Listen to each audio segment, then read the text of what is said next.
किसी वस्तु को 500 रुपये में बेचा गया है, किसी वस्तु को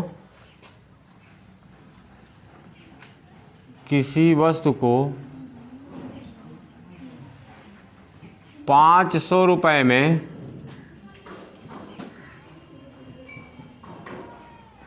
बेचा गया है। यदि विक्रय मूल्य 10% कम होता, विक्रय मूल्य 10% कम होता तो लाभ प्रतिशत 12.5% होता। ठीक है, प्रश्न है आपका कि किसी वस्तु को 500 रुपये में बेचा गया है, यदि विक्रय मूल्य 10% कम होता तो लाभ प्रतिशत 12.5% होता। वस्तु का लागत मूल्य कितना है? वस्तु का लागत मूल्य कितना है? ठीक है, वस्तु का लागत मूल्य कितना है? विकल्प है 380, 480, 400, 380, 480, 300 या 420 रुपये। ये सब ये भी पूछा गया है सीजीएल में।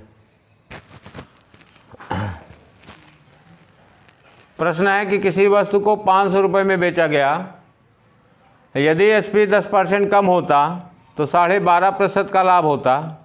वस्तु का लागत मूल्य कितना है? देखिए, अभी एसपी 500 है, जब 10% कम कर दोगे, 500 का 10%, 500 का 10वां हिस्सा 50, 10% मतलब 50 कम कर दोगे तो कितना हो जाएगा? 450। जब 10% कम करने के बाद 450 मिला, तो ये बता रहा है कि जब 450 में बेचेगा तो उसको 12.5% का लाभ होगा। 12.5% का मतलब होता है 1/8।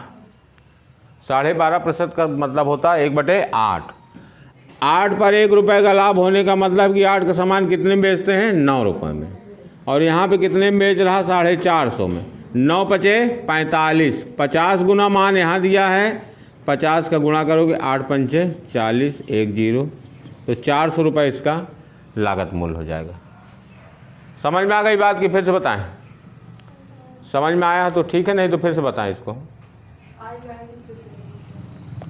जैसे आप देखिए, प्रश्न में दिया है आपको कि 500 रुपये में बेचा गया है, यदि 10% कम होता तो 500 का 10%, 10% का मतलब 10वां हिस्सा होता है। इसका 10वां हिस्सा कितना होगा? 50। 50 कम कर दोगे 500 में से कितना बचेगा? 450। बोल रहा है कि जब 450 रुपये में इसको बेचते हैं तो हमको 12.5% का लाभ होता है। 12.5% का मतलब होता है 1/8, 12 × 96, 400। 8 का सामान हम कितने में बेचेंगे? 9 में। 12.5% लाभ का मतलब होता है 1/8 का मतलब कि 8 रुपये पे 1 रुपये का लाभ। तो 8 रुपये पे 1 रुपये का लाभ का मतलब है कि 8 का सामान हम कितने में बेचेंगे? 9 में। और 8 का सामान जब 9 में बेचेंगे तो ये भी दिया 12.5% लाभ पर बेच रहा है। तो देखो 9 पचे 45, 50 गुना है, तो इसमें भी 50 का गुणा करोगे, 5 8 40, 1 0 लगा दोगे, 400 रुपये इसका क्रय मूल्य हो जाएगा। ये 400 रुपये तो इसमें ऑप्शन ही नहीं है, तीसरा ऑप्शन हमने लिखा नहीं था ये।